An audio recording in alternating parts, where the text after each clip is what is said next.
Hello everyone, I'm D-Mind, the mind of one and all, and welcome back to another episode of An Octave Higher. So in the last episode, Frederic redeemed himself. He redeemed himself. Yep, he apologized, everything's good. But now, and he even went through the whole process of copying 24 sheets of music just for Elise. Oh, you poor sap in love.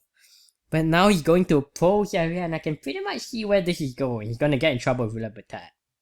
I'm sure of this. At first, the taxi carriage driver refused to take me all the way to the factory, but he's finally convinced when I offered to double the fare. Now, where is Elise? Franz had mentioned that he had seen Elise try to fix the piano in some yard behind the factory. So they must be in the same yard right now. Now, where might that be? You know, they might not still be there. They went there this morning. Now it's evening. They might be gone already. I scanned my surroundings, but there isn't any place that resembles here. Instead, I see a worker near the factory entrance. I call out to her. Hey you. I knew it, it's you. Are you talking to me? Yes, I'm looking for a yard. A yard? Which one? I don't know. I was told there was a backyard to this factory, one with a piano in it. Oh, the piano. Yeah, sure. Just follow the path and you'll find it. You don't even thank her? Her direction leads me to a narrow grassy path sandwiched between the concrete fence surrounding the factory complex and the outer wall of a factory building. After walking several hundred feet, wow, this factory must be huge. Yeah, actually I think it is.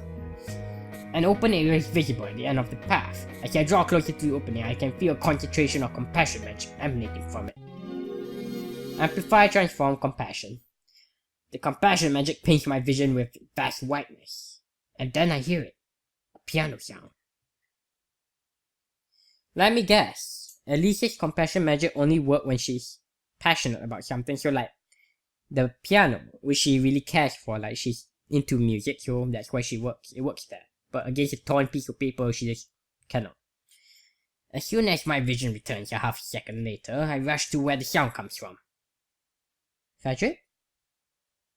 Huh? Frederic? Why are you doing here? Oh, they noticed me.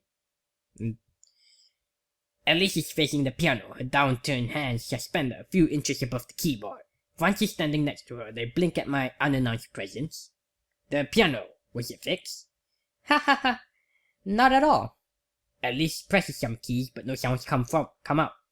But your magic certainly feels different here than in the lab.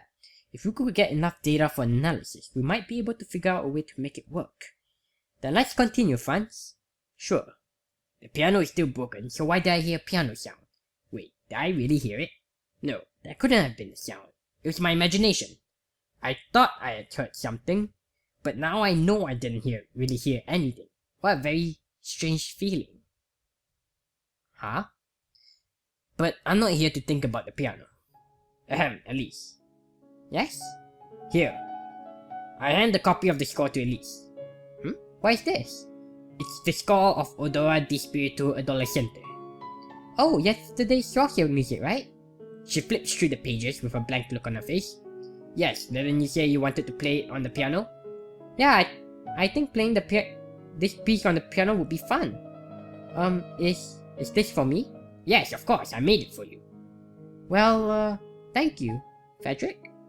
She clutches the score to her chest with a weak smile, the same kind of smile one gives to strangers at one's father's birthday party. Elise, shall we continue? Yeah, let's continue. Facing the piano again, with both palms open in the front of the piano, Elise lets her mana flow through her straightened arms to her hands. Amplify, transform, compassion yet again. Franz tried pressing some keys, hearing no sounds. He shakes his head slowly. Still broken as expected. Let's try it again. Okay. So you're just gonna keep trying until, and then, yeah, I guess that's how you do it. You don't just try once and say, alright, done. No. You do it at least 10 times, and then like, alright, during the 5th time there was some changes, or something like that. Wait, what about the score I gave her? Isn't she going to say anything about that? Elise. Elise turns to me with the same emotionless expression. Yeah? Ignoring Franz, who is staring irately at me from the corner of his eyes, I say to Elise, after you rearrange the piece of After you rearrange the piece for piano, you can play it at my house anytime you want. Okay. Actually, Elise would rather play on this piano, so she has to work on fixing it now. What's with this guy? I'm talking to Elise, damn it. You're kind of interrupting their research. I mean, yes, I know you're interested for the love, but they gotta give Francis research stuff. He's getting on my nerves. Heh, I don't see you making any progress with your research. When will she be able to play that piano, I wonder? Francis is visibly annoyed. We would find an answer to that question much faster if we could work on it without any distraction. Distraction? I was just trying to do something for Elise. I wasn't trying to get in the way of her work. But it's true that she isn't too happy with me being here. I thought she'd be overjoyed after receiving the score, but she isn't. Oh, Frederic, don't let this get to you.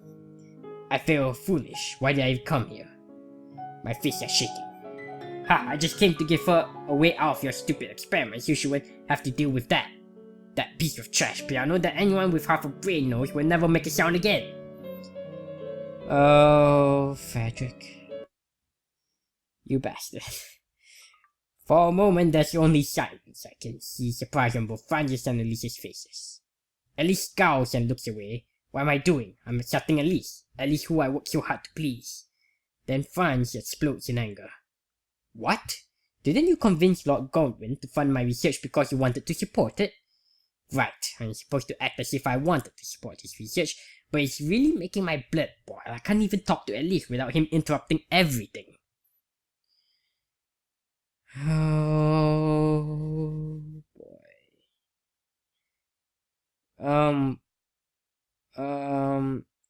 I think it's this. Yeah, this one. Apologize to Franz, do it. I'm sorry. Yes, I want to support this research. Without saying anything more, I turn away and walk back along the narrow path. Outside the factory, the sun is already setting. Some workers are leaving the factory as others are going in, ready to work the night shift, although no excitement shows on their faces. And now I realize I have a problem. I don't know how to go back to the city. I should have had the taxi carriage wait for me here. I could try asking one of the workers to show me the way, but I don't feel like talking to anyone right now. You're gonna cross with Libertad. I walk in the opposite direction from the most of the workers. Their homes are probably even further away from the city. Yep. I don't know where I'm going, but I keep walking. It's already sundown, but even during the day, this area must be dark. Wait. Yeah.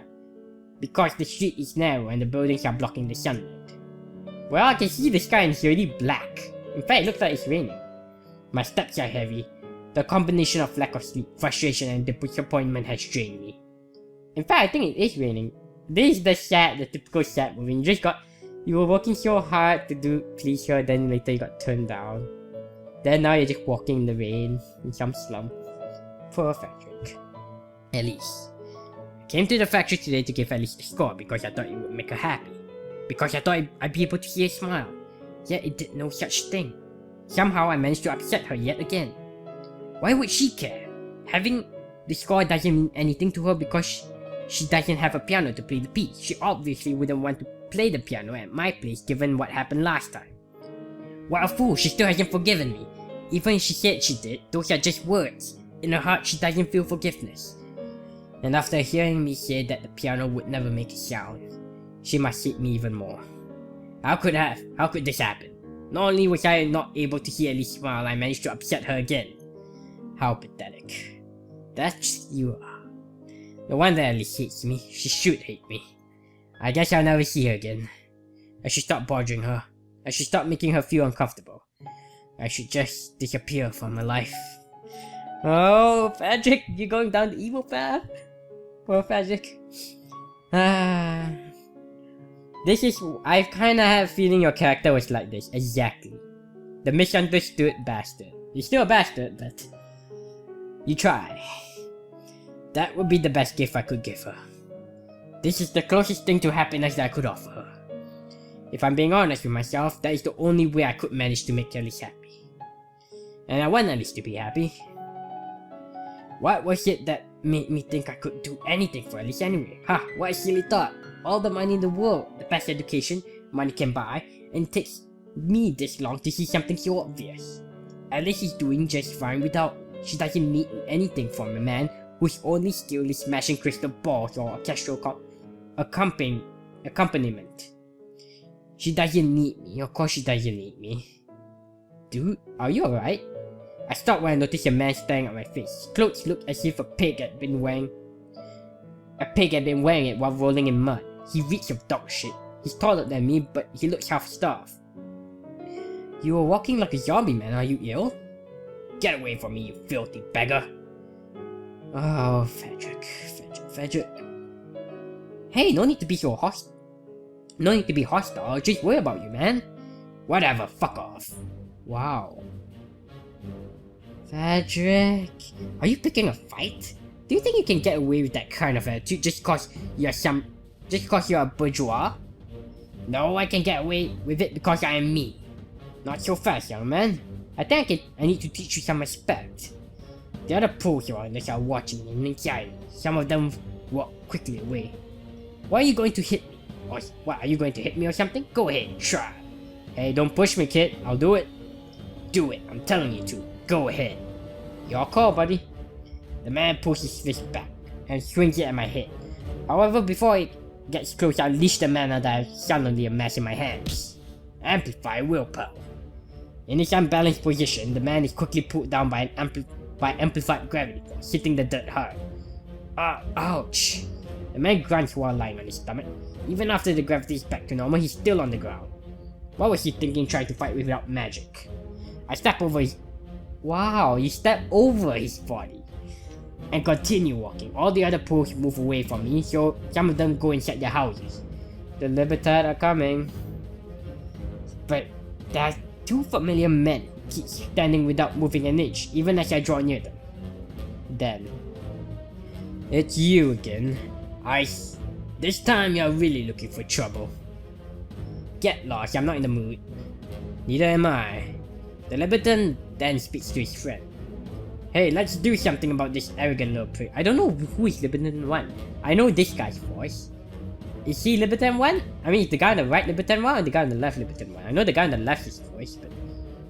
Alright, Libertad 1 is that guy, right? Yeah, let's. The other Libertad backs away. The first one brings his hand forward. Something big and round is materializing in front of his open arm. Pong. Summon willpower. A boulder bigger than his upper body appears in the air and then... transform faith. He controls the air around the boulder to try to fly fast towards me. But this kind of attack is nothing for an experienced sorcerer like me. Summon willpower. I raise my left arm, summon, and a thick wall shoots up from the ground, shooting me from my opponent's incoming ball of rock. The two masses of rock collide with each other. The impact scatters shards of rock across the street. Before they fall on the ground, my right hand is already straightened out towards my opponent, scorching and burning with courage. Summon! From my hand, a fire bursts forth, its flickering flames connecting my hand and the Libertad body. Ah! The fire completely consumes the man, obscuring his features. Wow, you just burned the man. But even though he's burning, I can feel faith building up from him. A gust of wind blows across his body. It rakes the fire off his body like a tattered garment. Damn it. Still panting, the Libertad member puts his left hand forward. Again focusing on willpower, but this time with greater amount of mana. Summon willpower. Another boulder, much bigger than the last, materializes in front of his hand. With his other hand, he's readying faith. Hasn't he learned his lesson? But I'm not going for the same tactic. Instead, I dash toward the gigantic rock before him, with courage blazing within my hands. When I'm perhaps a body length from him, I open my two arms as wide as the boulder. Summon. And then I widen my arms even more, stretching my hands apart as far as they'll go. Amplify. An explosion! Oh, you amplify and summon courage. The big rock explodes right in front of the Libertad, sending him flying backwards through the air. The explosion isn't deadly, but unless his partner can cast revive, that man is down for the count. Even though I directed the explosion away from me, I took a little of the impact from the sheer force of the burst of energy. The man lands on his back nearly 20 feet from where he stood. He doesn't try to cushion his fall, he's out cold. I look at the other Libertad. Is Ji-hyun gonna appear? Now, will you stay the hell away from me, or must I do the same to you? He just stays silent while looking at me unblinking. I'm tired of dealing with this Libertad nonsense. I'm going to finish this quickly. You're gonna attack him anyway. Without giving him time to prepare himself, I summon a heap of rocks high in the air that rain down on the Libertad member. He avoids the rocks by jumping sideways to his left, but I follow his movement with my hand.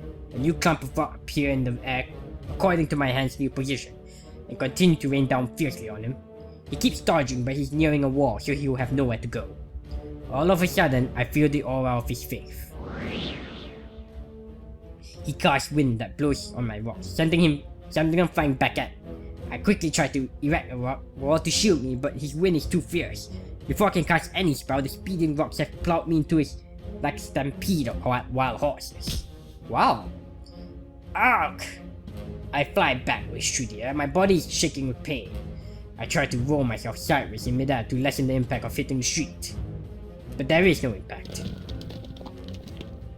Still in the air, I am suddenly caught in a tornado that sends me hurling upwards. My body keeps tumbling higher and higher, I'm being jerked around violently, and can't tell which way I'm pointed. Uh-oh. Just when I slow down before reaching peak altitude, I feel scorching heat from below. A fire tornado? Fire rolls up through the swirling wind and engulfs me. Ah! I can feel myself starting to cook. I concentrate a barrier around my body to minimize the damage, but it won't last long in a fire this powerful. Thankfully, the fire is soon extinguished because... Summon faith. A gale hammers me from straight above. I plummet to the ground like a meteorite, my body leaving a smoke trail from the extinguished fire. This is cheating. This is illegal. You're not allowed to attack your opponent if he hasn't recovered from your previous attack to a ready stance. This guy doesn't know how to fight. This is a real fight, not a sorcery match, there's no rules. The last thing I remember before everything goes black is the street coming up to catch me fast. Uh-oh.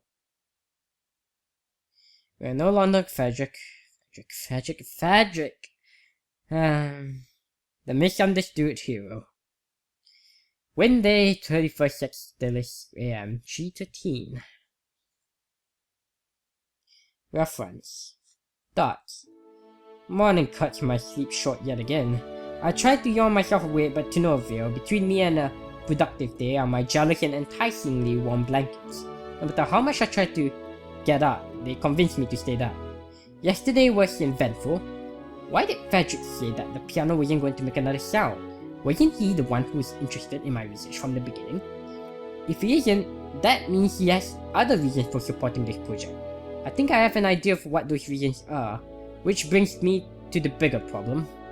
Since the fight with Frederic, Elise has become spiritless. She seems drained, like a mage without mana, poor girl. As a result, after that little incident, we weren't able to make any progress with the research. Her magic returned to being completely ineffective, like in the laboratory. The piano even stopped sounding its mysterious note. If she can't find her rhythm again, it would be seriously bad for me. We haven't produced enough data yet to create a thesis. Yep, so Frederic only cares about his research, don't really care so much about Elise, but to some extent, yeah, a bit. While Frederic cares for Elise, but don't care so much for the project or funds or anybody else for that fact. We have to get her back to normal somehow. My head hurts. I spent all night thinking about this and I'm not getting anywhere. I need to refresh myself. I spring up from bed, take a shower and get dressed for school. I find Elise and Rita waiting for me outside. Greetings, Franz. Rita is energetic as usual. Good morning, Franz. Are you ready to get started? I am. Unexpectedly, but not unwelcomely, Elise is also full of energy. Maybe Rita's liveliness has rubbed off on her. Yeah. Definitely. Let's do our best, Elise. Okay. As I'm speaking with Elise, I notice Rita inspecting my face closely, so I ask her, "What is it? You're going to make me blush if you keep staring." "Nothing. It's just there are bags under your eyes." "Oh, I stayed up really late." "Huh? What were you doing all night?" "Nothing, just..." "Oh my gosh, did you have a ghost day the night again?" "Huh? No." Franz is a beast. You're unbelievable, Franz. Sob. And Elise and I not enough for you? Sob. Hey. Rita pulls Elise away and drags her to the omnibus stop with an exaggerated gait, as if each step were a stomp. Elise, be careful. Frank is a sexual predator. If you stand too close to him, you might get pregnant. What? Is that possible?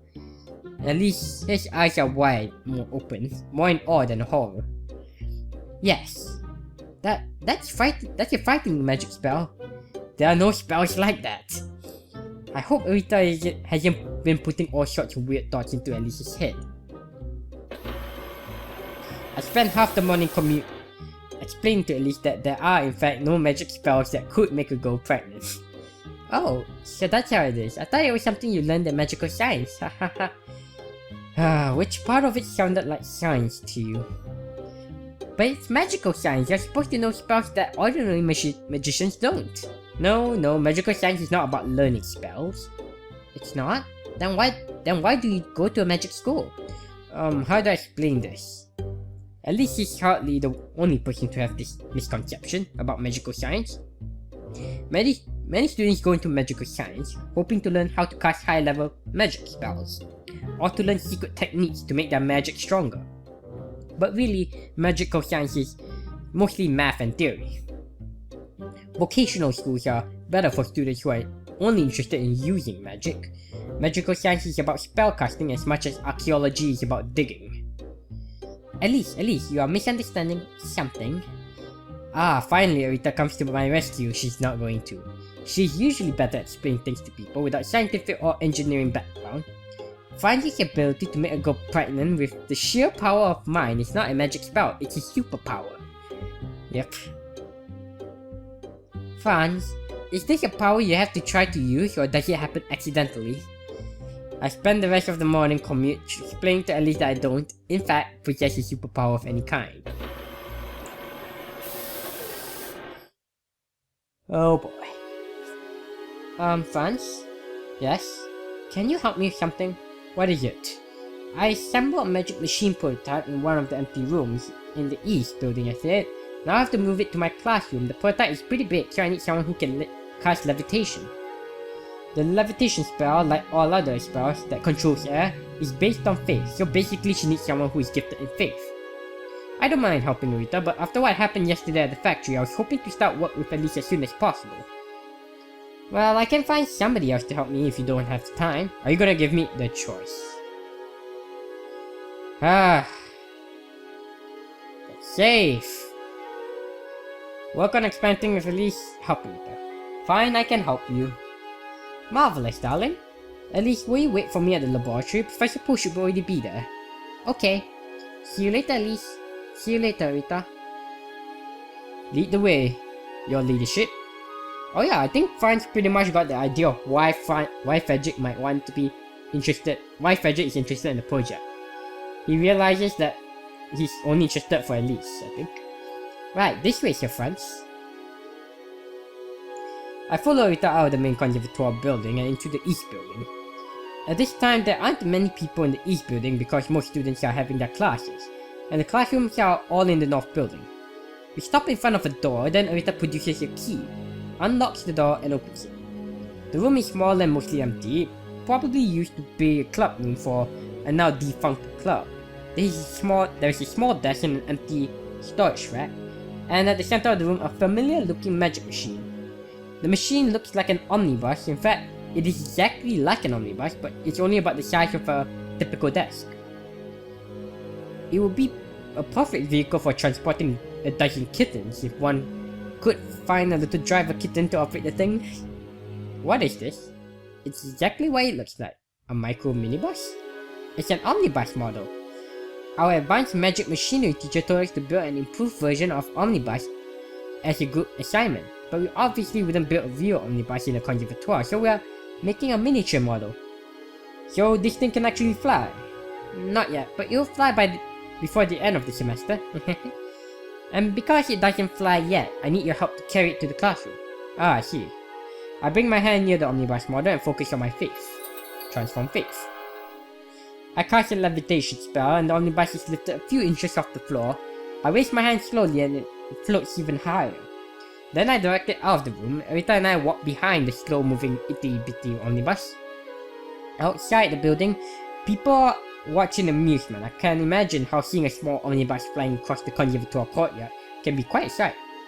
I moved the omnibus slowly for fear of making it bump into a wall or a person, accidentally damaging Arita's work. At last, the omnibus makes its final stop at Arita's classroom. I bring it down to the floor gently before releasing it from the effect of the levitation spell. Okay. Phew, thanks, Franz. Why are you queuing for? I did all the work. There are some other omnibus models belonging to other students who are already in the classroom, waiting for the lesson to start. Just like Rita, none of those models are functional yet, but they really resemble an omnibus, except a few that are more similar to a cardboard box. You said the assignment was to make an improved version of omnibus, right? How do you plan to improve your omnibus?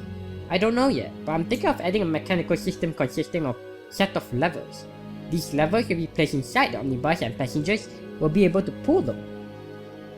If a lever is pulled, the mechanical system will pull the other levers along and lock their position so they can't be moved back to the original position, except by pulling a master lever near the driver. In other words, only the driver can reset the system. And what does this accomplish? Passengers will be able to use this to tell the driver when they want to get off. Once the omnibus arrives at the stop, the driver will reset the levers to their original position. Ah, I see. This will increase efficiency because if no passengers need to disembark and the driver sees that there are no people waiting at the next stop, he doesn't have to slow down or stop. Interesting. I can see how such a system can be useful.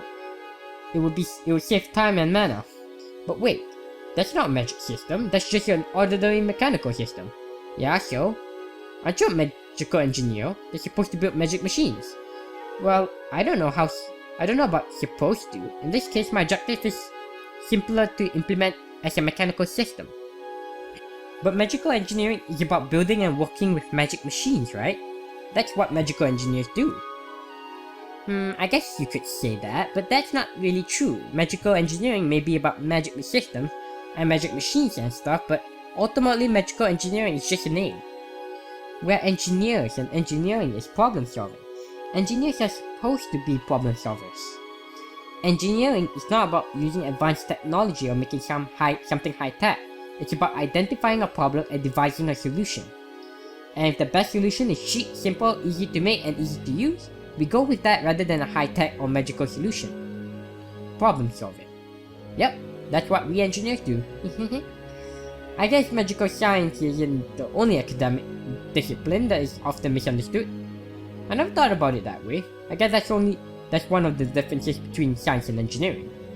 Yes, scientists try to understand how things work in nature, and then engineers use that knowledge to build things that don't yet exist in nature. But sometimes engineers have to make do with incomplete knowledge, which is why we often make assumptions or work based on simplified mathematical models. Because if there is a problem, we are expected to come up with a solution, even if it is an imperfect solution.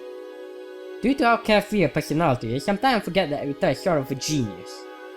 While most of us are still thinking about how to graduate as a magical scientist or magical engineer, Rita is already thinking about what it means to be in heart and soul. But Franz, sometimes I wonder, as a scientist and an engineer, do we really understand people's problems? And do we have solutions for those problems? Huh? Rita is almost always in high spirits, but suddenly she starts to look a bit gloomy. After meeting Elise, I realized how much I didn't know about our own society. We study magic and magic machines, but it turns out there are other problems out there, and we might not have a solution for them.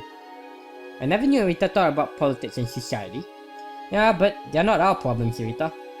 She falls quiet. On her face is an expression I've never seen before. She looks neither sad nor happy, but her face paints a mixture of emotions. She seems to be pondering something.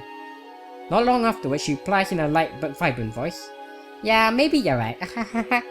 and her usual happy face returns with a hearty laugh. Well, thanks again for helping me move the omnibus model, Franz. Shouldn't you go to the lab? Yes, I probably should. See you then. See you. I leave the classroom as more students are coming in. Alright, but we will end it here. So leave a like, comment, and subscribe, and follow me on Twitter at DMindGaming if you have enjoyed, and I hope to see you again in the next episode.